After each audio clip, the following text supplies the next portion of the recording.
আমরা এখানে কমপ্লিটলি ফজলুর মতো যারা বাকশালী দোসর, বাকশালী পেতাত্তা, স্বাধীনতার 54 বছর পরেও যারা বাকশালকে প্রতিষ্ঠা করতে চায়, যারা একটা বিপ্লবী মহৎ শক্তিকে পেতাত্তা, কালো শক্তি কিংবা রাজাকারের বাচ্চা বলতে চায়, আমরা ডিরেক্টলি বলতে চাই মিনমিনায় আর কোনো আন্দোলন হবে না।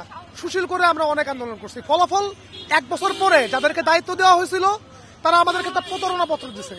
ওই প্রতারণা পত্রের কারণেই আজকে ফজলুর মতো এই বাকশালী পেতাত্তারা আমাদেরকে রাজাকারের বাচ্চা বলার সাহস পায়।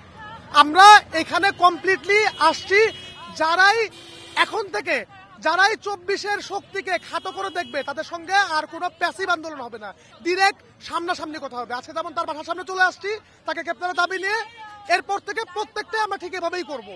চেষ্টা করব যেন যান চলাচল স্বাভাবিক থাকে, হ্যাঁ, ক্রাউড বেশি না হয়। কারণ আমরা আমাদের এটাই ছিল যে ওনার বাসার সামনে বসে ওনার বিপক্ষে জানানো, প্রতিবাদ জানানো, আমরা সেটাই করতেছি।